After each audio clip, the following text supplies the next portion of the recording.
Saya tergerak untuk menceritakan latar belakang dari lagu Mulia-Mulia ini yang baru saya tahu waktu saya pergi ke Jepang. Yang antarkan saya adalah seorang yang antar jemput adalah seorang berkulit putih, misionaris ke Jepang. Dan dia berkata, dalam perjalanan mengantarkan saya kembali ke Indonesia, ke airport, dia berkata begini dengan saya kenal yang menciptakan lagu ini. Oh ya? Siapa yang menciptakannya? Dia adalah worship leader, pemimpin pujian di zaman kebangunan kegerakan rohani kesembuhan E.E. Allen. Terjadi banyak mujizat dalam kebaktian yang diadakan oleh saudara E.E. Allen. Seorang pengkhotbah yang logatnya sangat kental dengan logat bagian selatan Amerika. Dan Tuhan memakai orang biasa dari desa. Orang yang tuli mendengar, buta melihat, begitu saja. Bahkan yang membuat saya terkesan adalah, bahkan ada di internet juga, anak kecil seperti ini, kebutuhan khusus, rupanya seperti monkey, seperti monyet. Kakinya seperti kain, tidak punya tenaga. Dia berdoa, diserahkan dalam hadirat Tuhan, dan semua jemaat berdoa. Tak lama setelah itu, anak itu berdiri di atas dua kakinya dan berjalan. Bukan hanya itu saja, anak itu bisa diajak bicara. Saya berkata, saya tahu E.E. Allen, tapi saya nggak tahu ternyata ini yang menciptakan adalah worship leadernya. Dia berkata sama saya, ini diciptakan ketika suatu hari dia menyembah Tuhan. Tuhan bilang, diam, dengarkan. Dia dengar suara dari sorga, audible, lagu ini dinyanyikan. Lahirlah lagu ini di bumi. Tahukah Anda, di sorga itu ada puji-pujian. Ada lagu baru, ada penyembahan. Kuasa yang ada dalam kebaktian E.E. Allen itu karena hadirat Tuhan di sorga. Turun di bumi seperti di sorga. Terjadi yang di atas, diturunkan ke bawah, mujizat terjadi juga. Bapak Ibu Saudara, sekalipun kita masih ada di dunia, janganlah imanmu di bumi ini. Carilah perkara yang di atas, pandang ke atas. Efesus 1 ayat 3 berkata dengan jelas, Allah Bapa telah menyediakan segala berkat rohani bagi kita di sorga di dalam Yesus Kristus. Semua mujizatmu Tuhan akan kirim dari atas sana. Tuhan sediakan dari sorganya yang mulia, diturunkan ke bawah, diterima dengan iman. Saya ajak kita imannya ke sorga, bukan apa yang di dunia. Amin Bapak Ibu Saudara. Percayalah semua yang Anda butuhkan hari ini, Tuhan sudah sediakan di alam sorgawi. Tinggal Anda percaya, dan kalau itu di dalam janji Allah Anda pegang dengan sungguh-sungguh hati, saya yakin mujizat bisa terjadi dalam kehidupan. Kita nyanyikan lagu ini sekali lagi. Sebab Engkau mulia, sambil kita angkat tangan kita. Mulia dan layak dipuji, yang duduk di tahta dan yang akan memerintah selamanya atas semua yang di bumi. Sebab Engkau mulia, mulia dan layak dipuji, yang duduk di tahta sembahnya dan yang akan memerintah selamanya atas semua. Sebab Engkau mulia, for you are glorious dan layak dipuji, yang duduk di tahta dan yang akan memerintah selamanya atas semua yang di bumi, atas semua yang di bumi, atas semua yang di bumi, atas semua yang di sini, atas semua yang di bumi. Haleluya, beri tepuk tangan sorak-sorai bagi Tuhan. Praise the name of God. Praise the name of Jesus. Haleluya. Haleluya. Haleluya. Sebelum Anda duduk kembali, beri tos kanan kiri. Silakan duduk. Tim PAW juga bisa turun kembali. Saya yakin seyakin-yakinnya, tidak ada orang bisa menciptakan lagu di dunia ini untuk Tuhan. Semua lagu itu diilhamkan. Saya yakin mereka mendengar sesuatu. Demikian juga khotbah yang benar-benar dari Tuhan. Itu tidak dikarang oleh pengkhotbah. Itu didengar dulu dari Roh Kudus. Saya jadi ingat kata-kata Tuhan Yesus. Aku akan mengirim Roh Kudus nanti dari sorga. Turun. Dia akan memberitahu kepadamu apa yang dia dengar. Dan dia akan memberikan padamu apa yang dia terima. Kita hanya saluran. Sorga itu ada. Itu arti kenaikan Tuhan Yesus. Yang tadi saya sebutkan tadi ini, pengarang lagu ini sudah meninggal dunia, demikian pula A.A. Allen sudah mati. Saya yakin pengarang lagu ini di dunia ini tidak mengarang lagu ini di sorga. Dia hanya mendengar saja. Sekarang dia bagian dari choir, puji-pujian ini dinaikkan. Bapak Ibu tahu nggak? Bahwa kita punya destinasi, tujuan, bukan bumi. Kenaikan Tuhan Yesus memberitahu kepada kita bahwa memang ada sorga, bukan hanya kerajaan sorga. Sorga bukan di telapak kaki ibu. Sorga itu sebuah tempat beneran. Sebenar apa? Senyata kenaikan Tuhan, senyata itu secara fisik sorga itu ada. Hanya dia tidak ada di dalam jangkauan manusia. Tidak bisa ditembus oleh teknologi. Itu sebuah dunia supranatural Allah ciptakan senyata-nyatanya untuk kita orang percaya tinggal bersama dengan Dia. Selamat hari kenaikan Tuhan Yesus. Hari ini adalah hari yang seringkali kalah hawa dibandingkan dengan Natal dan Paskah. Kenaikan Tuhan itu apa? Tahukah Anda, tanpa kenaikan Tuhan Yesus, kematian Yesus akan sia-sia. Tentunya kita tahu, tanpa kebangkitan dulu, kematian itu tak berguna. Nah kalau Tuhan Yesus mati, apa bedanya dengan tokoh agama? Tapi dia bangkit, kita senang sekali, kita bahagia. He is risen. Dia telah bangkit. Sehingga maut tidak lagi bisa menguasai kita. Kematian bukan jalan akhir. Death is a defeated foe. Kematian adalah musuh yang sudah dikalahkan. Nah, namun demikian, kalau hanya sampai kebangkitan, kita tidak akan punya, we have no place to look forward to after we die. Atau kita tidak punya sebuah tempat yang kita ketahui nanti kita kemana setelah kita mati. Tuhan itu nggak pernah tanggung. Tahukah Anda, tanpa kenaikan Yesus, kebangkitannya pun tidak akan komplit. Misi Yesus akan gagal. Tuhan tidak hanya bisa menuntun kita di dunia, Dia itu adalah Allah yang sangat bertanggung jawab. Dia akan tanggung jawab dari Alfa hingga Omega. Sorgalah Omeganya. Ternyata saya baru tahu, ternyata Omega itu bukan DHA. Omega itu bukan minyak ikan. Tuhan itu kalau tanggung jawab sama kita itu, kalau sekali kita taruh iman padanya itu dari awal hingga akhir. Nggak ada orang, nggak ada pribadi yang lebih bertanggung jawab daripada Tuhan Yesus. Kenapa saya percaya Yesus? Karena saya paling percaya pada Yesus. Dia paling bisa dipercayai. Amin Bapak Ibu Saudara. Puji Tuhan. Coba katakan kanan kiri sekali lagi, selamat hari kenaikan Tuhan Yesus. Nah, sebelum saya khotbah lebih lanjut tentang makna daripada kenaikan Tuhan, saya mau terlebih dahulu berterima kasih kepada jemaat yang mendoakan FKA Balikpapan. Demikian pula yang di satelit-satelit yang menyaksikan saat ini. Balikpapan juga ikut sekarang streaming. Thank you. Thank you untuk semua jemaat yang terlibat. Kemarin luar biasa. Tunggu laporan kemenangannya, belum jadi, saya baru datang. Tapi saya bawa satu laporan kemenangan yang lain, yang sudah ditunggu-tunggu juga, dari pelayanan kami ketika kami pergi ke Shenzhen, China. Kita saksikan yang ini dulu sebelum dengar firman Tuhan, oke? Dan biarkan tayangan ini membuat kita semakin sungguh-sungguh untuk mendoakan setiap orang yang berada di garis depan. Silakan saksikan Shenzhen for Jesus.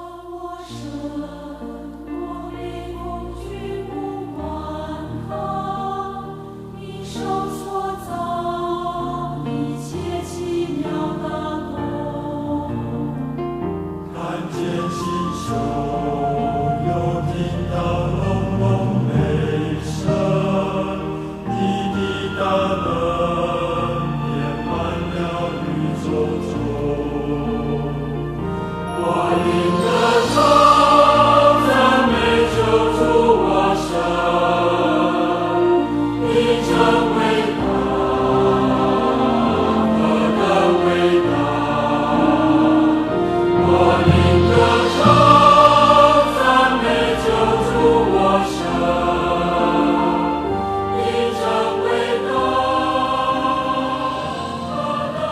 认识他，就认识老天爷。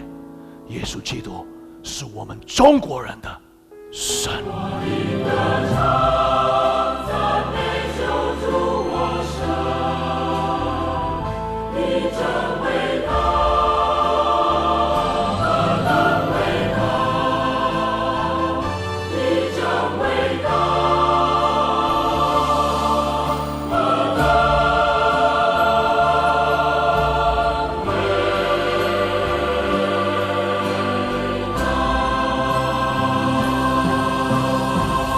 Haleluya, beri tepuk tangan untuk Tuhan. Mari kita buka firman Tuhan. Yohanes pasal 14, makna kenaikan Tuhan Yesus, judulnya dimunculkan di layar. Saya akan ajarkan 3 makna sederhana mengapa Tuhan Yesus naik ke sorga. Ya, kita baca dulu Yohanes 14 ayat 1 sampai 4. Sebagai poin ke-1. Rumah Bapa, janganlah gelisah hatimu. Percayalah kepada Allah dan percayalah juga kepadaku, kata Tuhan Yesus. Di rumah Bapakku banyak tempat tinggal. Jika tidak demikian, tentu aku mengatakannya kepadamu. Sebab aku pergi ke situ untuk menyediakan tempat bagimu. Saya ulang lagi, sebab aku pergi ke situ untuk menyediakan tempat bagimu. Sebelum saya lanjut ke ayat 3, saya jelaskan sebentar saja. Ini di sini Yesus menubuatkan kenaikannya ke sorga bahkan sebelum dia mati bagi dosa kita. Perkataan ini dicatat oleh Yohanes sebelum Yesus disalibkan. Ya. Jadi Tuhan belum mati, belum bangkit. Dia berkata, aku akan pulang ke sorga. Tapi tujuannya untuk menyediakan tempat bagimu. Coba perhatikan itu. Ayat 3. Dan apabila aku telah pergi ke situ, dan telah menyediakan tempat bagimu, aku akan datang kembali. Luar biasa Tuhan Yesus ini. Dia bahkan menubuatkan His second coming, atau kedatangannya kedua kali.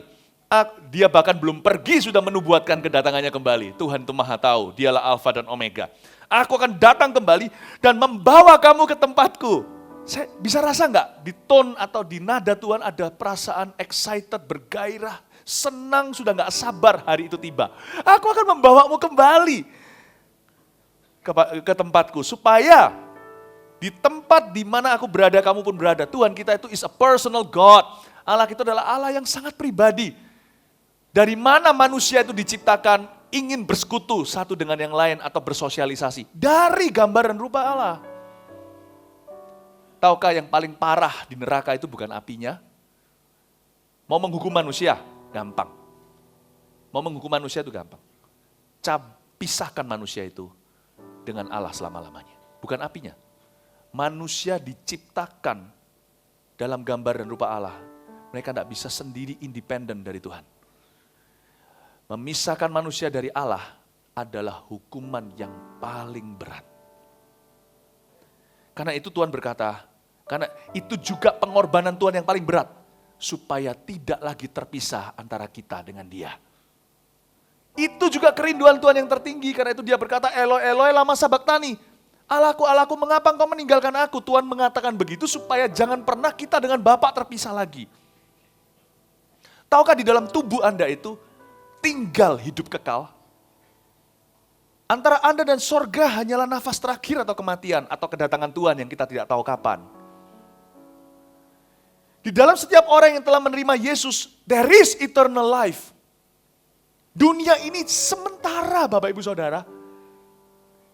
Karena itu pastikan dalam hidup ini Anda punya strategi untuk hidup bagi Tuhan. Pastikan dalam hidup yang sementara ini, kita punya rencana untuk menumpuk harta di sorga, bukan di bawah. Kalau enggak gitu sayang sekali. Kenapa Anda bangun tenda kalau Anda transit di airport mana? Tujuan Anda bukan di sini. Rumah Anda di atas sana. Warga negara Anda sudah baru. Supaya di mana aku berada, kamu berada, itu kerinduannya. Dan kemana aku pergi, kamu tahu jalan ke situ. Nomor 1, Anda bisa catat makna kenaikan Tuhan Yesus. Yaitu, Yesus naik ke sorga untuk kita. Ini dia, ini poin pertama. Yesus naik ke sorga untuk kita. Maksudnya apa untuk kita? Sebenarnya Yesus naik ke sorga bukan untuk dia loh. Bagi Tuhan, 1 hari sama dengan 1000 tahun, ya kan? Sekarang dari kenaikan Tuhan hingga hari ini sudah berapa tahun? 2000 tahun. Tuhan kenapa nggak sabar tinggal di dunia aja sampai nanti? Enak kan kalau ada Tuhan Yesus. Kita punya guru yang selalu kita tanyai secara fisik. Kan kita nggak usah bergantung dengan figur-figur rohani yang sangat rapuh. Sana sini ada yang jatuh. Kalau ada Yesus kan enak. Kalau ada Tuhan Yesus kan kita langsung punya patron yang sempurna. Perdebatan antara gereja, denominasi, tentang Roh Kudus segala langsung aja tanya ke Yesus, perkataannya final. Kalau menurut saya secara manusia, lebih berguna Yesus itu tinggal di dunia. Jangan naik. Jadi setelah dia bangkit, jangan 40 hari dia menampakkan diri, lalu naik ke sorga 10 hari kemudian Pentakosta. Harusnya tinggal terus dong, 2000 tahun, gak susah lah. Kan Tuhan cinta kita, tinggal sama kita terus kan gak kerasa. Kalau kita cinta seseorang kan, meluangkan waktu dengan orang itu kan terasa sebentar saja. Apalagi bagi Tuhan yang sudah notabene Tuhan, 1 hari sama dengan 1000 tahun, apa susahnya nunggu 2000 tahun? Cuma 2 hari doang. Iya kan? Coba logikanya. Kenapa Yesus berkata, adalah lebih berguna untuk aku pergi. Mana gunanya? Mana gunanya? Kenapa kau pergi itu berguna? Lihat Tuhan, karena engkau pergi sekarang terjadi perdebatan gereja. Engkau pergi, manusia gak bisa datang lihat engkau. Mereka lihat pendeta, ada yang senang, ada yang kecewa. Gimana? Nah ini dia, kita harus memahami dulu kenaikan Tuhan Yesus, kenapa itu berguna. Karena Tuhan melihat higher good. Tuhan melihat satu tujuan yang lebih tinggi. Tuhan percayakan kita untuk bisa menyelesaikan apa yang di bawah. Tuhan naik ke atas itu untuk kita. Satu, dia naik ke surga untuk menyiapkan kita rumah. Kalau kita kira rumah di surga itu semua modelnya sama, mikir lagi. Kalau gitu tinggal Tuhan kasih perintah kontraktor semuanya sama kayak ruko dibuat 10 biji, tak ada beda. Tuhan tuh bikin satu persatu tailor made. That's how much He loves you. Tahukah Anda, saya punya 3 anak. Ketika anak kami lahir, kami nggak puas hanya mereka tertulis dan terdaftar di pemerintah atau di dalam sertifikat kelahiran. Kami ayah ibunya, padahal orang-orang jahat, manusia berdosa, itu aja mikirin sampai anak kami itu, waktu pulang ke rumah udah siap kamarnya, ranjang bayinya, pakaiannya, semuanya kita siapkan. Hati orang tua itu begitu, selalu demikian. Dia ingin hulu ke hilir anaknya itu tinggal nikmati. Hati Tuhan juga sama. Dia masuk ke sana, siapin rumah buat setiap kita. Tahukah Anda, you have a house there. Ini bukan perkataan saya, perkataan Tuhan Yesus ini firman Allah. Betapa laki atau beruntungnya kita. Tuhan kita nggak hanya sampai menulis nama kita di sertifikatnya namanya kitab kehidupan. Dia sampai siapkan bangunannya. Setiap anak kalau di dunia ini bisa lelesan kokonya atau cecenya, emasnya atau mbaknya. Karena kita demi hemat secara finansial, Tuhan kita maha mulia, maha kaya. Tidak ada satupun nanti ya, di sana bahan itu sama. Anda dan saya diberi hal yang berbeda. Amin Bapak Ibu Saudara. Yesus naik ke surga untuk siapa? Untuk kita. Selain itu, Yesuslah yang pertama masuk ke dalam kemuliaan, bertemu dengan Bapa, masuk ke hadirat Bapa dalam tubuh kemuliaan yang suatu hari kita akan terima. Dia masuk lebih dulu, membuka pintu agar supaya suatu hari kita pun diterima di dalam kemuliaan. Dan Yesus tidak nganggur loh sekarang di sorga. Dia duduk di sebelah kanan Allah Bapa. Markus berkata demikian, menceritakan tentang kenaikannya. Padahal Markus tidak pernah ke sorga. Karena itu saya yakin percaya Alkitab ini diilhamkan oleh Allah. Penulis-penulisnya itu diilhami oleh Roh Kudus. Seolah-olah Markus bisa melihat. Dia pasti mempunyai pengalaman supranatural, pengalaman rohani luar biasa. Ketika Yesus naik, dia mencatat. Dia duduk langsung. Waktu masuk hadirat Bapa, dia duduk di sebelah kanan Bapa. Wow! Markus bisa melihat perkara sorgawi. Dia catat, saya yakin Alkitab ini firman Tuhan. Diilhami setiap kata-katanya itu dihembusi Roh Kudus. Dan kalau Tuhan Yesus dikatakan duduk di sebelah kanan Bapa, bukan berarti dia nganggur. Bukan. Duduk itu bukan tidur.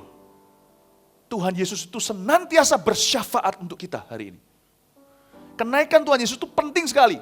Kalau dia di sini cuma obok-obok perkara-perkara sepele. Tapi kalau di sana dia mempersiapkan untuk perkara yang jauh lebih luar biasa. Kita punya pengacara di tempat tertinggi, tahukah Anda? Jauh lebih berguna daripada panik bersama. Kalau saya diserang sama mafia, istilahnya begitu. Daripada kita sama-sama memikirkan rundingan di rumah panik sembarangan. Mendingan saya punya satu wakil saya di tempat yang tinggi, di dalam pemerintahan, di negara. Itu orang saya di sana, dia cinta saya. Wow, saya pasti menang. Bapak Ibu Saudara, Yesus masuk ke sorga itu bukan ciluk bah. Lalu dia hilang, kita harus cari dia. Dia masuk itu masih ada satu misi, menyempurnakan perjalanan hidup kita. Belum selesai, dia bersyafaat untuk kita. Tenang Bapak Ibu Saudara, Anda punya perwakilan rakyat yang terbaik di dalam sana. Yesus Kristus. Saya selalu berkata, kalau orang sudah terima Tuhan Yesus, sudah mengakui dosanya dengan sungguh-sungguh di depan Tuhan, dia sudah menerima Yesus sebagai juru selamat. Tidak ada lagi yang perlu ditakutkan masa depannya. Kematian pun tidak perlu ngeri. Dia nggak perlu takut lagi karena dia punya pembela. Dan dia juga tidak perlu khawatir akan penghukuman Allah. Karena hakim seluruh alam semesta itu adalah juru selamatnya. Katakan kanan kiri, tahukah hakim alam semesta itu juru selamatmu? Maka itu tenanglah. Kita punya pembela. Amin. Amin Bapak Ibu Saudara. Yesus kaulah pembelaku. Pada siapa aku harus takut? Yesus kau perlindunganku. Ku tak gentar menghadapi musuh. Sekarang tegaklah kepalaku. Hadapi lawanku yang berada di sekelilingku.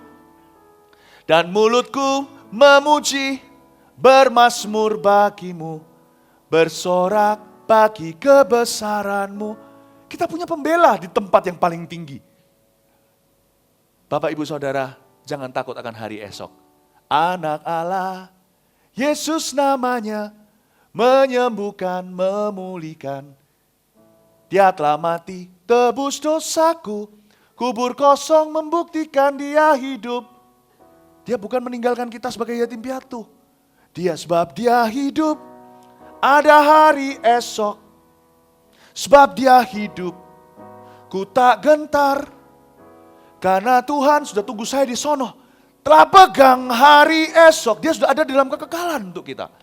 Hidup jadi tergaranti. Itulah. Sebab dia hidup. Hidup jadi berarti sebab dia hidup. Tidak perlu lagi takut.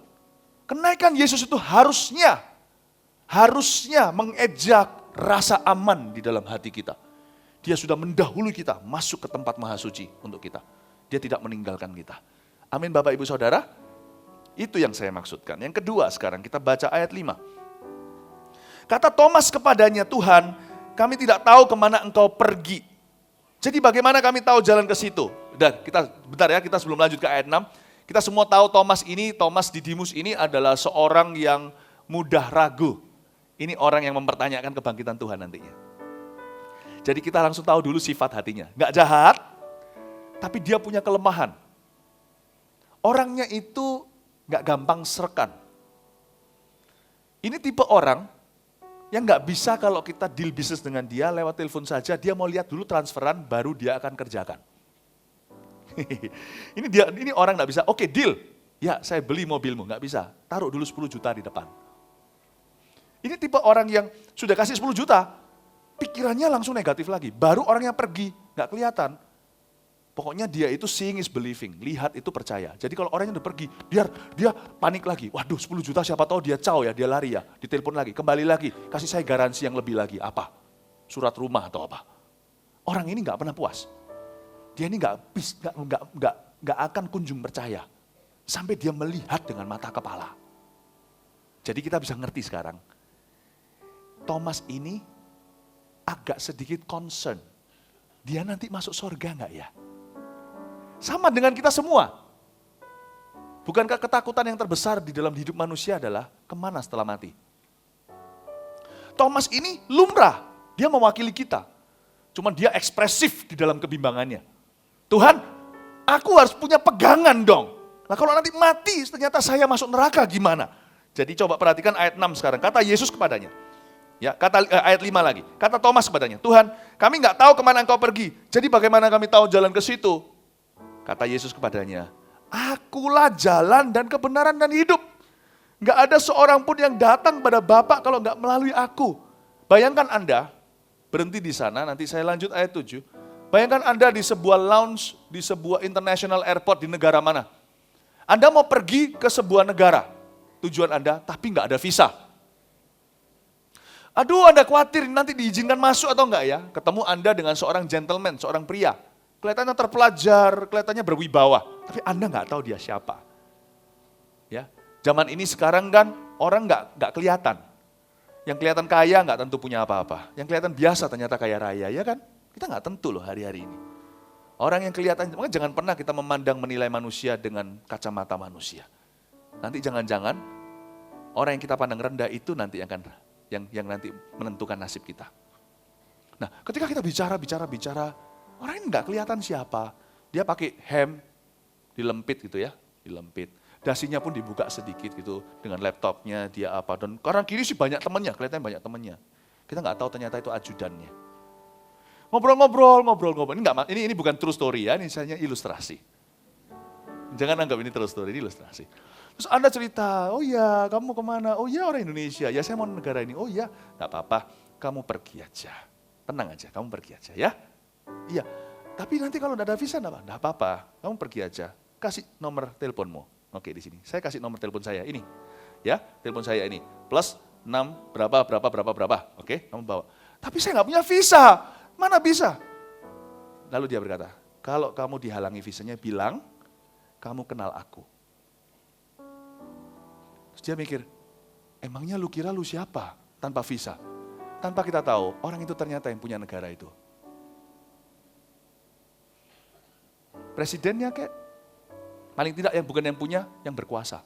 Atau mungkin raja kali. Mungkin seperti sultan gitu, di beberapa kenegaraan seperti Brunei Darussalam. Mungkin. Dia bilang kenal sama aku. Tuhan kalau bilang, akulah, perhatikan. Jangan perhatikan dulu kata jalan kebenaran hidup. Kata akulah itu sudah cukup. I am. Aku yang punya sorga. Poin kedua, Anda tulis di sini. Yesuslah yang punya sorga. Ya, Yesuslah yang punya sorga. Itu makna kenaikan Tuhan Yesus. Dia yang empunya sorga. Karena itu Thomas ini perlu garansi. Tuhan bilang kamu perlu garansi apa? Kamu kenal aku, bukankah itu cukup? Ini bukan KKN loh. Bukan KKN. Tuhan tidak mencuri hak siapa. Tuhan beri kepada siapa yang dia mau beri. Tuhan berbelas kasih dengan siapa yang dia mau berbelas kasih. Dia raja di atas segala raja. Dia tidak semena-mena. Dia mati untuk kita, dia buktikan diri. Tetapi di dalam hal kasih karunia, dia berhak kasih kepada siapa yang dia mau beri. Bapak ibu saudara, ketika Tuhan berkata sama Thomas, akulah. Dia pakai kata I am. Itu hanya Allah yang bisa sebut I am. Saya sih gak mau terlalu perhatikan kata jalan kebenaran hidupnya. Itu nanti aja, itu aplikasinya. Kata akulah itu powerful. Bilang kamu kenal aku. Lalu dikajak selfie. Ya. Bilang. Kalau di dalam dirimu ada selfie-nya Tuhan Yesus, gambarnya dia. No angels in heaven could hinder your entrance. Tidak ada malaikat satu pun di surga yang berani menghalangi masuknya dirimu ke imigrasi. You belong to Christ. You belong to Christ. Karena itu berbahagialah orang yang punya Yesus. Karena firman Tuhan berkata di kitab Yohanes di pasal yang berbeda. Barang siapa punya anak punya hidup. Barang siapa tidak punya anak murka Allah masih tetap ada padanya. Barang siapa mengenal Tuhan. Coba kita baca lebih lanjut ya. Lebih lanjut. Sekarang dari akulah sekarang kita ke ayat 7. Sekiranya kamu mengenal aku. Pasti kamu juga mengenal Bapakku. Dari tadi Tuhan menegur Thomas. Aku tahu kau ragu siapa yang punya sorga itu. Tapi kalau kamu kenal aku, kamu kenal Bapakku. Dengan kata lain, kalau kamu kenal aku, kamu kenal pemilik sorga. Sekarang ini kamu mengenal dia, tara, dan kamu telah melihat dia. Tuhan itu seperti mau memberitahu, halo, ini aku pemilik sorga itu. Ayat 8, kata Filipus kepadanya, Tuhan, Filipus ikut-ikut, menyesal saya punya nama yang sama. Kata Filipus kepadanya, Tuhan, tunjukkan Bapa itu kepada kami. Itu sudah cukup bagi kami. Dia minta proof, dia minta satu pegangan. Tuhan berkata dengan sabarnya, kata Yesus kepadanya, telah sekian lama aku bersama dengan kamu, Filipus.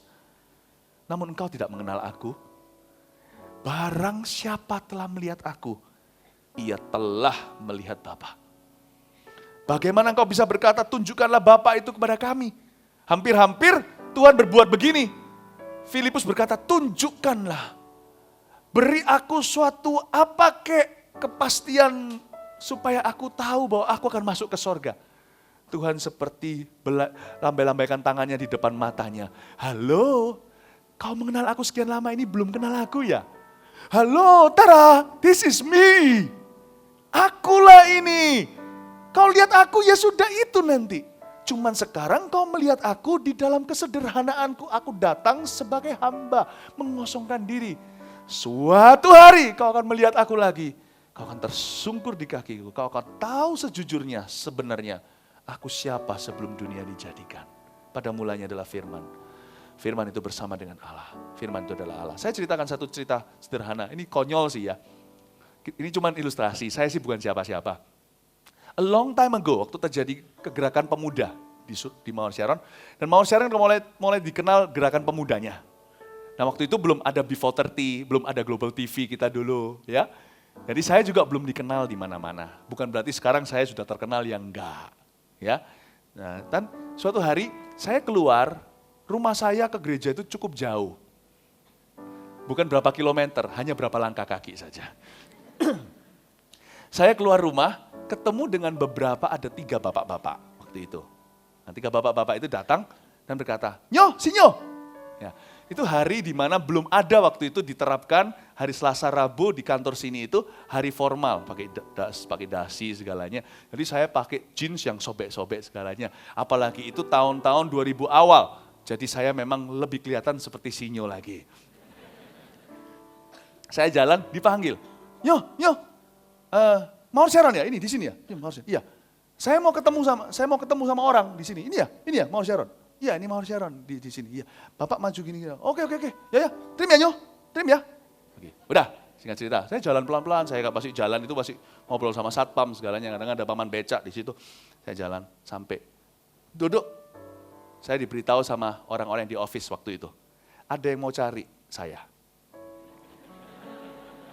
Nah, Anda bisa selesaikan sendiri habis itu. Ada yang mau cari saya hari itu. Mereka mau belajar apa yang terjadi dengan kegerakan rohani di sini. Mereka cari pendeta Philip mana. Waktu masuk, mereka kaget. Loh, sinyo. Hati-hati siapa yang kau temui di jalanan. Mungkin Anda lagi appointment sama orang itu nantinya.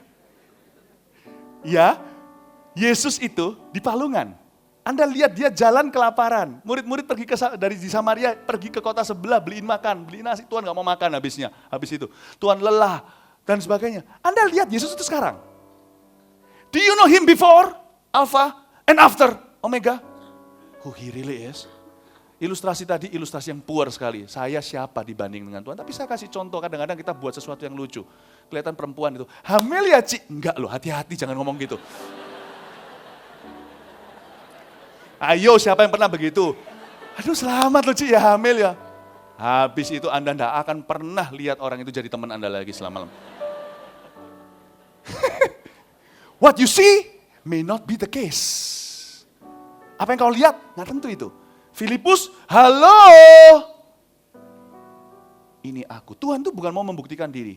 Kepada orang di luar sana, Tuhan ditanyai sama, ingat gak waktu Tuhan disalibkan, ditanyai sama Pilatus, kamu gini, dia diam aja.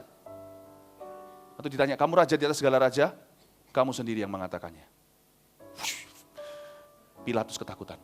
Tuhan itu bukannya orang yang kurang kasih sayang, gak rasa aman diri, sombong, mau coba buktikan diri. Lu gak tahu siapa aku. Tuhan beritahu sama setan memuji-muji dia ketika mau keluar dari orang-orang yang kerasukan. Engkau anak Allah yang maha tinggi, Tuhan bilang, diam. Tuhan bilang sebelum waktunya. Anak manusia tidak boleh ditinggikan dulu supaya dia bisa bebas keluar masuk kota dan kampung-kampung dan desa-desa. Memberitakan kerajaan sorga. Tuhan itu bukan minta pengakuan. Tapi bagi anak-anaknya sendiri, sedih kalau Tuhan tidak dikenal. Do you know that Jesus is the owner of heaven? He is heaven. Tanpa Yesus, sorga bukan sorga, tahukah Anda? Yang membuat sorga itu nyata, memang betul Tuhan yang membuatnya. Tapi yang membuat sorga itu beda, karena itu adalah tempat tinggal Allah. He is God. Makanya tadi saya bilang di China, selama ini mereka mengira bahwa Yesus adalah white man religion atau agamanya orang putih. Saya bilang, Yesus Anda mengenal Tuhan berarti Anda kenal pepatah dalam orang Tiongkok kalau nyebut Tuhan itu Tian, langit. Dia itu langit, Yesus itu loh langit itu. Dialah the owner yang punya surga. Itu sebabnya berbahagialah orang yang sudah menerima Tuhan. Berbahagialah orang yang menerima Tuhan. Itulah Tuhan berkata, tidak ada orang bisa datang pada Bapa kecuali melalui aku. Ini ayat ini penting sekali. Kita tuh punya blessed assurance. Itulah sebabnya Bapak Ibu Saudara yang sudah menerima Yesus, pegang erat-erat, jangan lepaskan. Jangan lepaskan. Jangan demi karir seperti beberapa orang, Anda pindah agama. Supaya dipermudah ya kan. Saya melihat ini di mana-mana ada godaan seperti ini, tekanan dan ada orang yang jatuh pula. Nggak worth it Bapak Ibu, atau ujung-ujungnya itu nanti suatu hari Anda menyesal eternally, akan menyesal selama-lamanya. Nggak worth it. Benar, jangan lepaskan demi pernikahan. Ya enggak apa-apa lah Tuhan mengerti, nanti aku injili belakangan. Jangan. Di dunia yang berikutnya, di sorga nanti manusia tidak menikahkan. Tidak dinikahkan maupun menikahkan. Jadi jangan karena pernikahan kau kehilangan apa yang sudah ada di tangan. Keselamatan itu berharga bukan? Amin Bapak Ibu Saudara. Dan bagi orang yang sudah menerima Yesus, Anda nggak usah takut mati. Aplikasinya bagi orang yang sudah kehilangan seseorang dalam kematian. Mungkin suami, mungkin istri, atau pasangan, atau anak, atau orang tua. Termasuk anak, kalau mengenaskan, orang tua selalu tidak mau didahului anaknya soal kematian. Tapi ada juga kasusnya di dunia ini yang begitu, nggak usah jauh-jauh, di gereja kita juga ada. Izinkan saya menghibur hatimu, ini tidak akan bisa mengambil rasa pedihmu, nggak bisa. Dukamu tidak akan pernah bisa pergi. Nggak ada orang bisa menggantikan mereka, tapi izinkan saya mengatakan, kalau keluarga Anda sudah di dalam Tuhan, Anda tidak perlu bersedih tanpa harapan. Anda akan reuni kembali. Tahukah Anda, kalau paling bahagia itu kalau satu keluarga itu sudah di dalam Tuhan, itu paling bahagia. Tidak ada harta, Anda bisa sukses punya empire, punya yang namanya punya kerajaan bisnis keluarga, nggak ada gunanya. Yang bahagia itu sederhana, seluruh keluarga di dalam iman pada Tuhan. Itu paling memuaskan. Kalau yang belum, jangan main-main dengan waktu. Cepat doakan, cucurkan air matamu. Dengan ketaatan dan teladan, ajak mereka untuk mendekat ke Tuhan. Jangan main-main. Kalau mereka belum kenal Tuhan 2015, jangan buang-buang waktu karena Yesus mau datang kembali. Amin Bapak Ibu. Dan juga bagi orang yang kehilangan seseorang atau seseorang yang keluarganya belum diselamatkan. Tapi bagi Anda dan saya sendiri, kita nggak usah takut mati. Kalau hidup adalah Kristus, mati adalah keuntungan. Katakan amin. Kalau hidup bukan Kristus, mati adalah kebinasaan. Saya sebagai pendeta, lihat terlalu banyak. Tidak terlalu banyak, tapi banyak. Ya, saya sering kali melihat, diizinkan Tuhan berada di ambang pintu kematiannya orang lain. Nah itulah berkatnya pendeta, tapi juga itulah bebannya pendeta. Dan saya bisa melihat perbedaan orang yang mati dalam Tuhan dan yang tidak. Saya lihat, orang yang matinya di luar Tuhan, atau yang cuman KTP-an doang dengan Tuhan, itu matinya dengan penyesalan dan ketakutan. Ada juga yang dimimpin ular segala. Ada yang mulai di antara sadar dengan tidak sadar melihat penyiksaan, ada yang ditindih, ada yang seperti digoncang-goncang, ada yang melihat setan tunggu dia. Aduh, mengerikan. Dan mereka mau bertobat, tidak semua bisa. Siapa bilang pertobatan itu bisa dibuat-buat? Buktinya loh, kalau sekarang nggak bisa bertobat, apa garansi Anda nanti ngos-ngosan nafas saja, kerasa sakit bisa bertobat? Sekarang hati nyaman aja nggak bisa bertobat. Tobat itu sekarang, bukan nanti mau mati. Tobat itu sekarang. Karena kita nggak tahu kapan kita akan meninggal dunia. Dan nggak semua orang sehoki itu. Sebelum meninggal dunia, udah tahu dulu dia mau meninggal dunia. Ada beberapa yang tabrakan langsung mati. Ada yang langsung anfal. Nggak semua orang itu diberitahu dulu, countdown dulu clocknya untuk mau mati. Nggak semua orang tahu.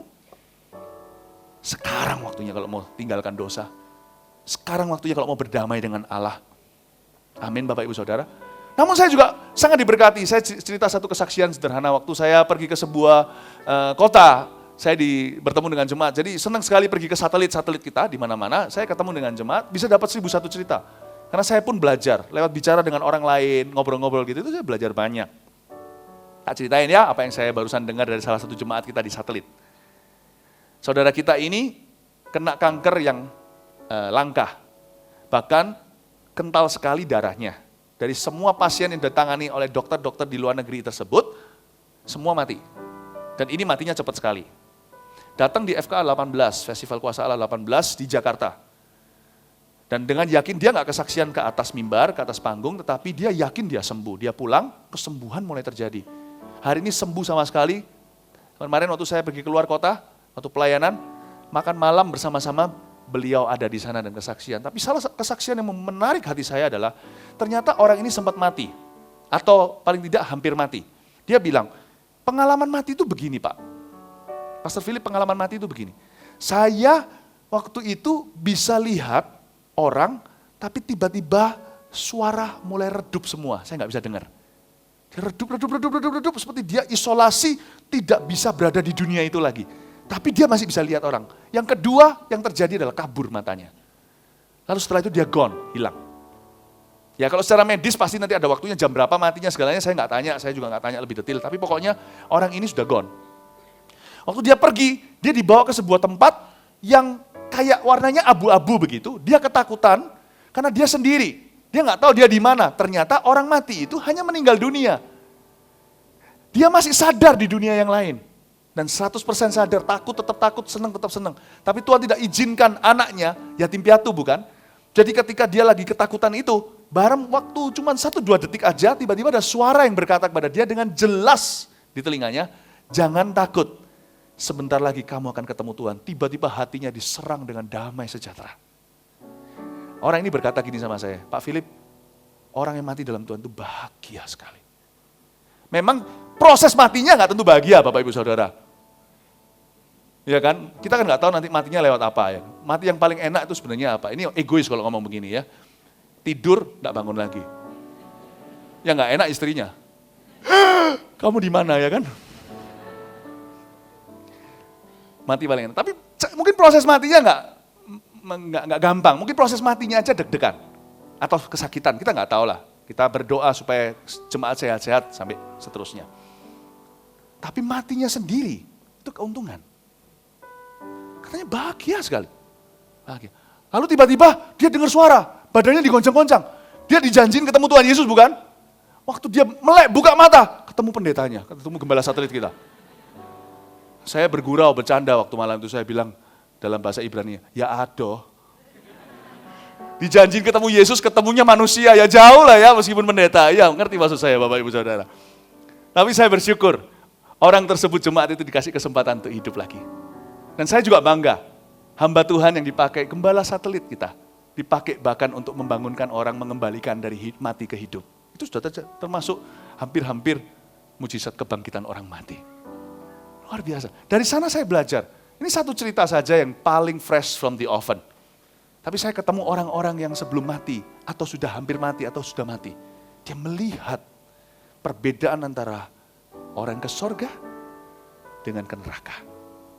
Beda saudara, beda. Jangan takut lagi.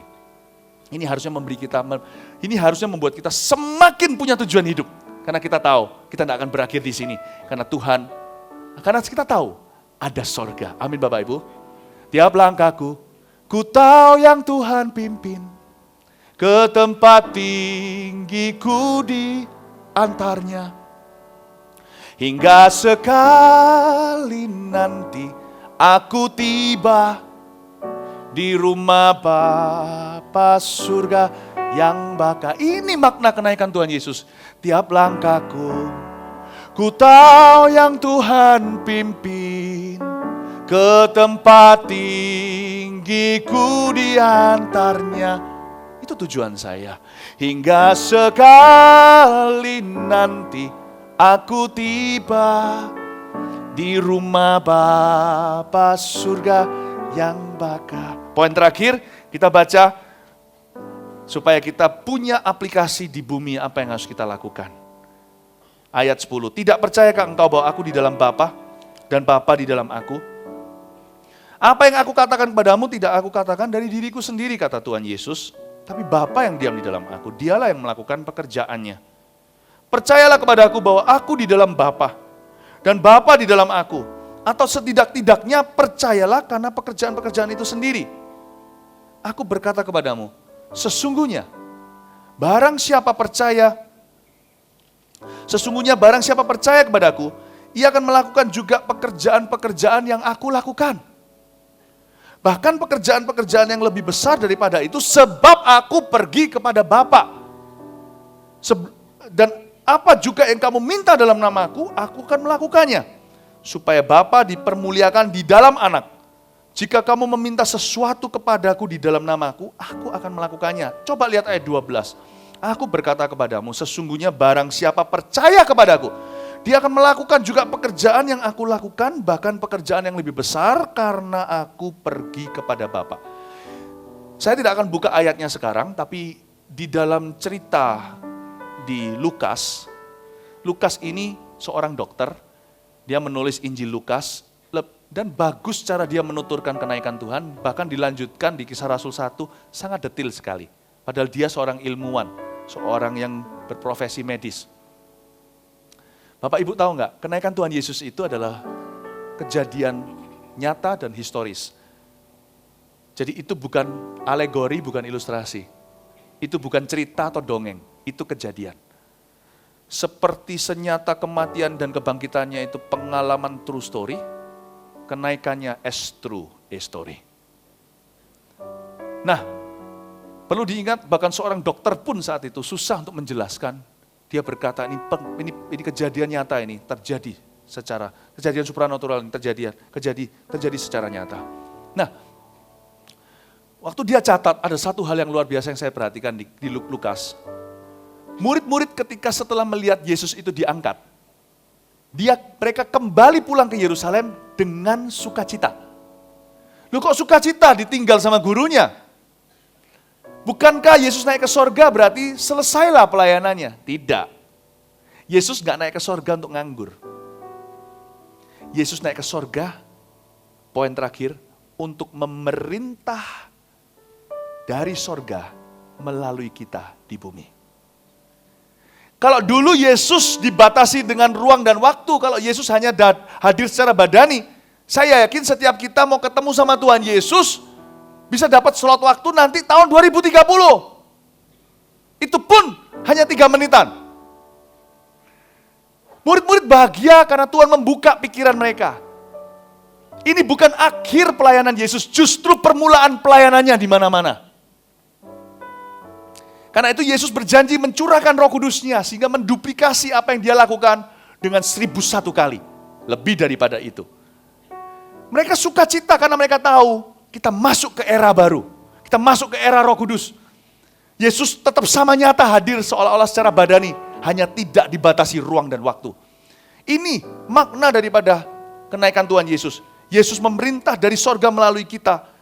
Dan dia akan datang kembali. Sudah dimunculkan tadi? Sudah? Nah, ini yang disebut dengan Tuhan Yesus di atas sana. Dia memerintah. Kalau Tuhan tidak naik ke sorga, dia hanya memerintah dan hanya berdampak di Galilea. Tapi sekarang di seluruh dunia. Sementara di China tadi itu distribusi Alkitab bagi jiwa-jiwa baru, petobat baru.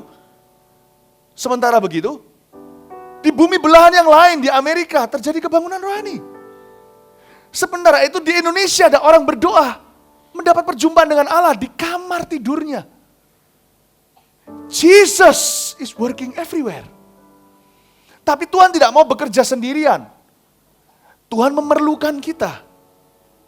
Padahal Tuhan tidak butuh kita. Bedain Tuhan perlu dengan butuh. Tuhan gak butuh. Kalau Tuhan mau selesaikan pemberitaan Injil. Tuhan nggak perlu kita kirim satu malaikat, gentayangan saja di tengah kota, diliput SCTV, RCTI semua. Suruh bilang Yesus bukan Isa, Yesus itu Tuhan, dia bukan Nabi, dia itu Allah, tobat satu Indonesia. Daripada kalau pendeta yang berkhotbah masih didebat sama pemuka agama. Tuhan nggak butuh kita, tapi Tuhan perlu kita karena Tuhan memilih tidak menyerahkan kunci kerajaan sorga ke tangan malaikat, tapi ke tangan anak-anaknya, yaitu gerejanya. Karena itu kenapa Tuhan sekarang ada di sorga selain bersyafaat? Dia menunggu waktunya untuk datang kembali. Ya, Alkitab berkata di Kisah Rasul 3 ayat 21, munculkan di depan layar saja, tidak usah dibuka. Bunyinya demikian, Kristus itu harus tinggal di sorga. Harus tinggal di sorga. Sampai waktu pemulihan segala sesuatu, lihat itu. Tuhan nunggu datang itu nunggu pemulihan terlebih dahulu. Ada pemulihan sesuatu. Seperti yang difirmankan Allah dengan perantaraan nabi-nabinya yang kudus di zaman dahulu. By the way, tidak usah berusaha untuk tahu kapan kira-kira Tuhan mau datang. Tak akan ada yang tahu. Kalau Anda merasa Anda tahu kira-kira kapan, Tuhan akan ganti tanggalnya. Nggak ada yang tahu. Nggak berguna itu mau cari tahu begitu. Yesus dalam kemahatauannya pun memilih untuk tidak tahu. Dia berkata, Bapa saja yang tahu. Untuk memberi teladan pada kita, karena dia yang sulung, bukan? Bapak Ibu perhatikan, kalau di luar sana nanti, lain kali, ada orang ngaku-ngaku, ada gerakan mengaku-ngaku Yesus datang 28 Oktober tahun 2017. Atau Yesus datang nanti ini, 24 Desember tahun 2015. Satu hari sebelum Natal, Tuhan mau ajak kita Natalan di atas sana. Jangan percaya. Berarti orang itu yang membuat cetusan itu, seberapapun ilmiah dia pakai ayat Alkitab, membuat mujizat sekalipun. Udah langsung salah dari awal. Mau tahu apa? Karena dia merasa lebih pangkat dari Tuhan. Tuhan aja berkata, aku enggak tahu. Jadi jangan percaya. Lalu aplikasinya apa buat kita? Bekerjalah di ladangnya. Berjaga-jaga itu bukanlah pasif. Kristus ini harus di sorga dulu. Sampai pemulihan segala sesuatu. Siapa yang memulihkan? Anda dan saya. Anda dan saya. Dia mau memerintah dari sorga. Dia memerintah dari sorga, kitalah kaki tangannya. Saya jadi ingat ayat cerita tentang gembala yang pandir atau hamba yang jahat. Tuannya nggak datang-datang, mereka saling gebuk-gebukan. Mereka menghajar satu sama lain, berpesta fora, mabuk-mabukan, pesta seks, miras dan sebagainya. Karena Tuhan nggak datang-datang, bukan? Alkitab berkata, orang-orang seperti itu sekalipun mereka awal mulanya dipanggil untuk menjadi hamba Tuhan. Mereka menaruh dirinya menjadi musuh Tuhan. Ketika Tuhan datang, Tuhan akan berkata sama mereka, enyah kamu, orang-orang yang melakukan kejahatan. Karena kamu adalah musuh-musuh kerajaan sorga. Lalu tugas kita apa? Kita punya pilihan hari ini, hidup untuk siapa? Buka lagi di depan sini aja, Kolose 3 ayat 1-4. Ini panggilan kita. Selama Yesus belum datang dan kita tidak tahu kapan dia akan datang. Kalau dia naik, berarti dia akan turun. Kisah Rasul pasal 1 berkata begitu, dia akan turun. By the way, naik dan turunnya beda ya. Naiknya dia sendirian, turunnya dia dengan berjuta-juta malaikat. Naiknya itu adalah sebuah acara private, 500 pasang mata. Turunnya, setiap mata akan melihat, musuh Tuhan akan menaruh kepalanya di bawah kolong ranjang dan berkata, timpai tumpuk kepalaku dengan gunung, karena mereka ketakutan lihat Yesus turun. Dia turunnya setiap mata akan melihat. Karena itu, kalau kamu dibangkitkan bersama dengan Kristus, carilah perkara yang di atas, di mana Kristus ada. Duduk di sebelah kanan Allah. Terus. Pikirkanlah perkara yang di atas, bukan yang di bumi. Sebab kamu telah mati dan hidupmu tersembunyi bersama dengan Kristus di dalam Allah, ayat 4. Apabila Kristus yang adalah hidup kita menyatakan diri kelak, kamu pun akan menyatakan diri bersama dengan dia dalam kemuliaan. Ini sebuah panggilan. Anda dan saya punya pilihan, mau jadi musuh kerajaan sorga, dan rajanya akan datang kembali, atau menjadi sahabatnya. Menjadi gadis yang bodoh dengan pelita yang padam, atau gadis yang bijaksana yang menantikan kedatangan Tuhan. Menjadi kambing yang menyeruduk, atau domba yang dengar suara Tuhan. Dan Tuhan mau memakai orang yang meresponi dia. Ini respon kita. Kalau kita mau mencari perkara yang di atas, gimana terjemahkan apa yang di atas itu, gimana, apa yang harus kulakukan di bumi? Izinkan saya memberi Anda summary, atau memberi Anda rangkumannya. Di 1 Petrus pasal 4, ayat 7-11. Lihat ya, 1 Petrus pasal 4, kesudahan segala sesuatu sudah dekat. Karena itu kuasailah dirimu dan jadilah tenang, supaya kamu dapat berdoa. Carilah perkara yang di atas terus. Next. Tapi yang terutama, kasihilah sungguh-sungguh seorang kan yang lain. Sebab kasih menutupi banyak sekali dosa, jangan ditutup dulu sebelum saya bilang next. Ayat 8, ya. Di ayat 8 ini, karena Yesus naik ke sorga, dia memerintah dari sorga melalui kita harus belajar untuk selalu available bagi Tuhan tiap hari. Kita harus selalu ready, harus selalu siap untuk kedatangan Tuhan, dan selalu didapati mengerjakan pekerjaan tuannya. Hal kerajaan sorga kan seperti seorang tuan, pemilik tanah, pemilik kebun, menyerahkan tugas lalu dia pergi ke negeri yang jauh. Lalu setelah itu, hamba-hamba itu punya pilihan untuk menjalankan talentanya atau untuk menyimpannya. Dan yang pasti, belum. Ya ini udah ini ya, kasihlah sungguh-sungguh. Nah, yang pasti, salah satu hikmat caranya untuk setiap hari kita ready adalah punya akun yang pendek, yang kita tutup tiap hari. Punya rekening yang kita tutup tiap hari sebelum kita tidur.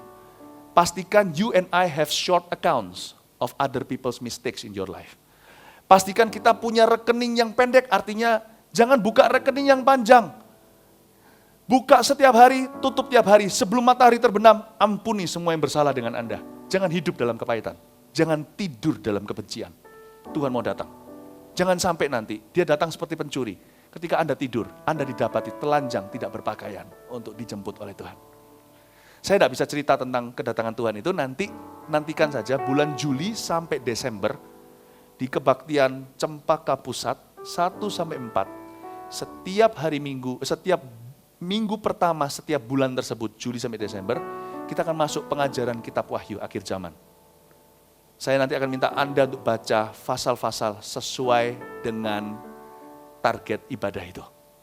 Ya, tapi sekarang intinya adalah, jangan sampai waktu Tuhan datang, Anda kedapatan tidak siap. Saya selalu memberitahu pada diri sendiri, makna kenaikan Tuhan Yesus adalah kalau dia naik berarti dia turun. Dia memerintah lewat aku, pastikan saya available. Jangan sampai ketika dia mau memerintah, saya bantah. Dia memerintahkan kita taat, bukan perintah bantah. Karena itu saya harus hidup di dalam kasih. Itu syarat utama lagi. Saya harus hidup di dalam kasih. Saya harus punya rekening yang pendek. Tiap hari bank saya dengan Tuhan dikosongi. Tiap malam sebelum matahari terbenam, saya tutup rekening saya. Besok buka baru dengan Tuhan Yesus. Jangan simpan sampai besok hari. Apapun yang tidak berkenan kepada Allah. Selesaikan today. Hiduplah dalam kasih seorang kan lain. Sebab kasih menutupi banyak sekali dosa. Ayat 9. Berilah tumpangan seorang kan yang lain dengan tidak bersungut-sungut. Belajar untuk sharing dengan orang lain. Jangan individualistis. Beri tumpangan itu bukan hanya kendaraan. Tapi apa saja. Tuhan tidak minta harta Anda. Kenapa Tuhan minta sesuatu yang Tuhan sudah miliki dari awalnya? Banyak orang itu sama Tuhan punya cara berpikir yang salah. Kalau aku dekat Yesus nanti, saya nanti disuruh tinggalkan profesi saya jadi pendeta. Bukankah profesi Anda sekarang itu sudah di dalam Tuhan, miliknya Tuhan? Nggak semua orang sehogi itu disuruh jadi pendeta sama Tuhan. Jadi jangan pernah kita ada yang GR. Aku takut dekat sama Tuhan, nanti semua uangku diminta, dikasihin ke gereja. Bukankah sekarang sebelum dikasih ke gereja, tidak dikasih gereja, uang itu tetap milik Tuhan? Bukankah demikian? Kenapa Tuhan harus meminta, mengingini sesuatu yang sudah jadi miliknya? Aku gak mau dekat-dekat sama Tuhan, nanti anakku disuruh pelayanan. Bukankah sekarang anak itu sudah milik Tuhan, bahkan dari Tuhan? Bapak Ibu Saudara, dikatakan berilah tumpangan satu sama lain itu bicara. Kalau kita punya sesuatu untuk dibagikan, kalau kita bisa itu jadi berguna buat orang lain, be considerate. Coba pikirkan keperluan orang lain juga. Belajar untuk bisa sharing. Saya tadi pagi memberikan saran, praktis.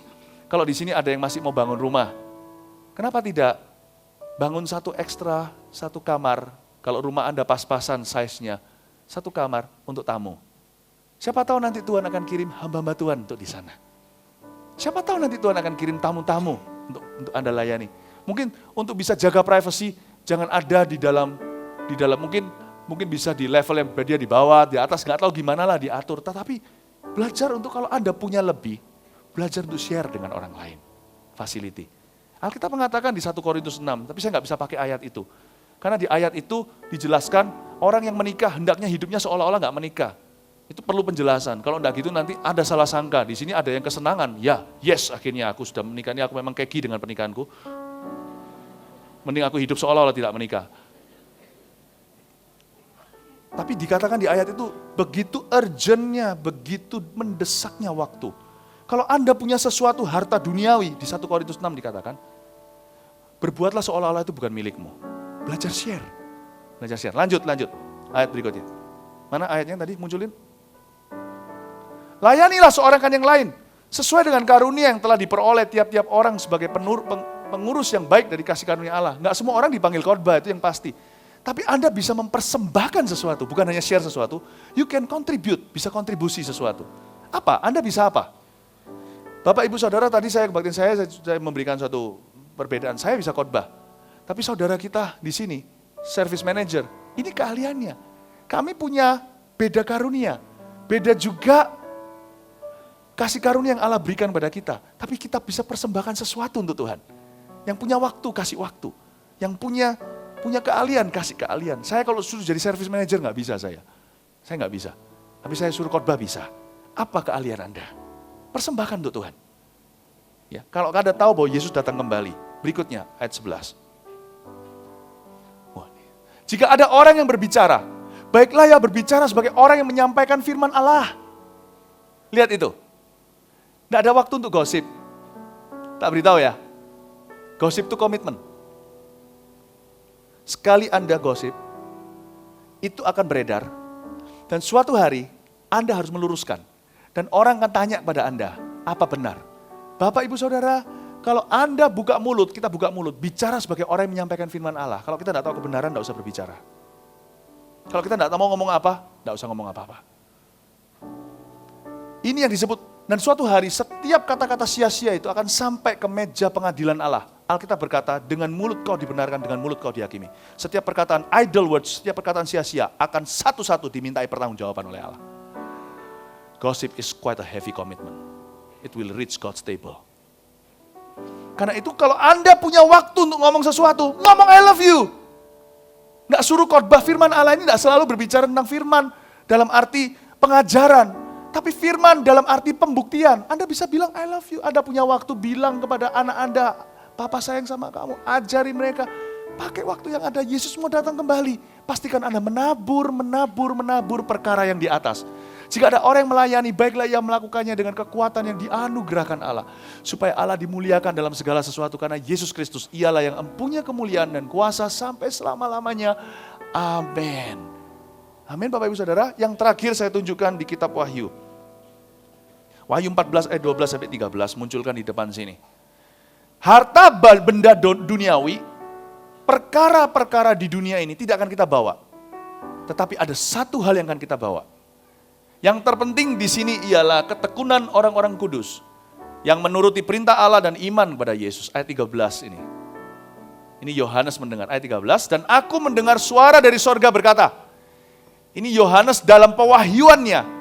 Dia mendengar suara audible di sorga berkata, tuliskan, berbahagialah orang-orang yang mati dalam Tuhan sejak sekarang ini. Mengapa berbahagia? Sungguh kata roh, supaya mereka boleh beristirahat dari jerih lelah mereka. Dan kalimat terakhir ini menginspirasi hati. Karena segala perbuatan mereka menyertai mereka.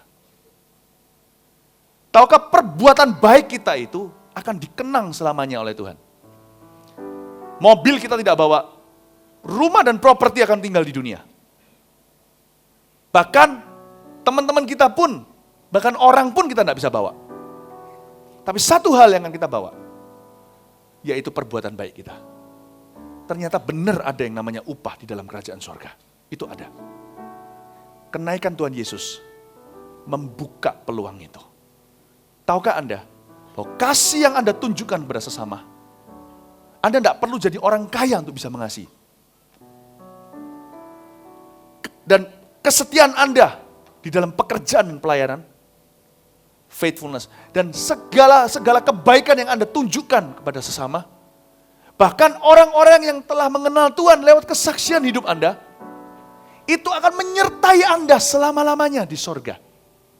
Itu yang kekal. Emas, perak, permata, berapa karatnya pun berlian Anda, tak akan Anda bawa. gigi emas di mulut kita pun akan tinggal di kuburan kalau nggak dicabut sama orang. Yang ikut hanyalah perbuatan baikmu. Perbuatan baik tidak menyelamatkan. Catat baik-baik, saya tidak berkata perbuatan baik menyelamatkan. Tapi setelah kita diselamatkan, yang kita bisa bawa hanyalah perbuatan baik kita. Sudahkah Anda berbuat yang baik di dalam nama Yesus kepada orang lain? Memberi secangkir air sejuk kepada mereka yang haus. Sedangkan Anda punya galon-galon air, nggak bangkrut, nggak kasih beberapa gelas, percayalah saya. Dan melayani Tuhan tidak selalu pakai uang. Melayani Tuhan itu pakai hati. Aku bisa mempersembahkan, ini keahlianku, persembahkanlah untuk Tuhan. Dan hanya di gereja, pelayanan itu setiap hari 24 jam sehari. Dimanapun Anda berada, always do it. I do it for Him. Apapun yang Anda lakukan, katakan pada diri sendiri, I do this for Him. Saya melakukan ini untuk Dia. Amin Bapak Ibu Saudara, kasih tepuk tangan untuk Tuhan Yesus. Kita akhiri kebaktian hari ini. Saya ajak kita semua bangkit berdiri. Kita nyanyikan satu hymn ya. Dari awal kita nyanyikan, kita resapi kata-kata ini. Kita hari-hari ini nyanyi lagu kontemporer, ada waktunya kita nyanyi lagu hymn. Ada orang tanya sama saya, Pastor Philip, Anda kok sukanya lagi lagu-lagu kuno? Saya ini orang tua yang terjebak dalam tubuh orang muda. Tapi kata-kata ini indah. Kata-kata ini membuat kita mengingat Yesus ada di sebelah kanan Allah Bapa. Kata-katanya membuat kita sadar bahwa dunia bukan rumah kita. Carilah perkara yang di atas, jadilah berkat di bawah. Katakan kanan kirinya, carilah perkara yang di atas, jadilah berkat di bawah. Tiap langkahku diatur oleh Tuhan, dan tangan kasih-Nya membimbingku. Di tengah badai dunia menakutkan, hatiku tetap tenang teduh. Setiap langkahku, ku tahu yang Tuhan pimpin ke tempat tinggiku diantarnya, hingga sekali nanti aku tiba di rumah Bapa surga yang bahagia. Bait yang kedua, di waktu imanku mulai goyah. Waktu imanku mulai goyah, dan bila jalanku hampir sesat, dalam Tuhanku penebus dosa, ku teguh sebab Dia dekat. Tiap langkahku, ku tahu yang Tuhan pimpin ke tempat tinggiku diantarnya, hingga sekali nanti aku tiba di rumah Bapa surga yang bahagia. Dari awal, tiap langkahku, Tuhan atur setiap langkah kami dalam hidup kami agar kami jangan tersesat dan sia-sia. Membimbingku di tengah badai dunia menakutkan. Kau sudah ada di sana, aku tahu aku pasti aman. Tetap tenang teduh. Lambaikan tanganmu. Tiap langkahku, ku tahu Tuhan yang pimpin ke tempat tinggiku diantarnya, hingga sekali nanti. Maranatha, Tuhan datanglah. Kami siap, kapanpun kau mau datang kembali. Bait kedua, di waktu imanku mulai goyah, pegang Yesus. Waktu imanku mulai goyah, dan bila jalanku hampir sesat, ku pandang Tuhanku penebus dosa, ku teguh sebab Dia dekat. Setiap langkahku, ku tahu yang Tuhan pimpin ke tempat diriku di antaranya. Hingga sekali nanti aku tiba di rumah Bapa surga. Mari kita lambaikan tangan kita sama-sama. Maranatha, Yesus datanglah. Tiap langkahku, ku tahu yang Tuhan pimpin ke tempat diriku. Suatu hari nanti aku akan bersama denganmu di sorga. Hingga sekali nanti aku tiba di rumah Bapa. Terakhir kali, sekali lagi, tiap langkahku, tiap langkahku, ku tahu yang Tuhan pimpin ke tempat diriku di antaranya. Hingga sekali nanti aku tiba di rumah Bapa surga yang bangga. Hingga sekali nanti aku tiba di rumah Bapa surga yang bangga. Di rumah Bapa, di rumah Bapa surga yang bangga. Di rumah Bapa surga yang bangga. Beri tepuk tangan bagi Tuhan, haleluya. Kerinduan hamba hari ini, kerinduan kami hanyalah melihat jemaat yang ready. Kami tidak hidup looking forward untuk mati. Kami hidup bukan untuk memandang ke depan untuk meninggal dunia. Kami hidup karena kami punya makna. Kami hidup dengan tujuan yang ilahi ya Tuhan.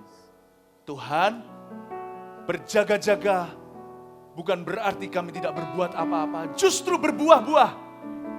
Justru kami investasikan dengan baik. Persiapkan masa depan.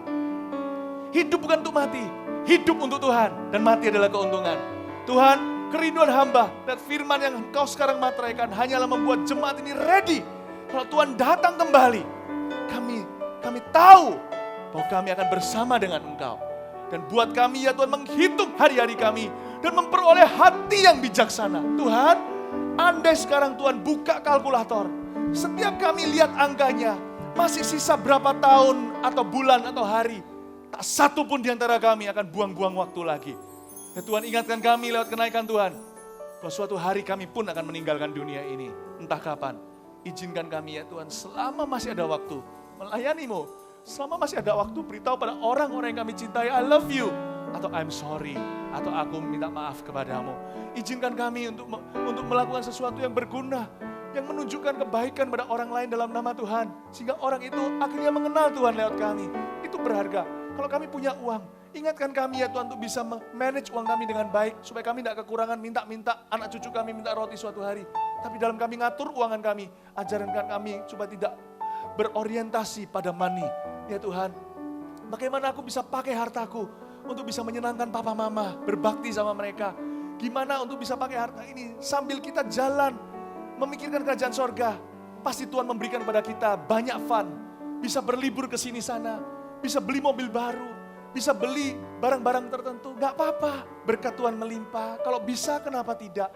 Pasti ada fun dalam perjalanan ya Tuhan. Aku tahu Tapi jangankan izinkan kami ya Tuhan, itu jadi tujuan.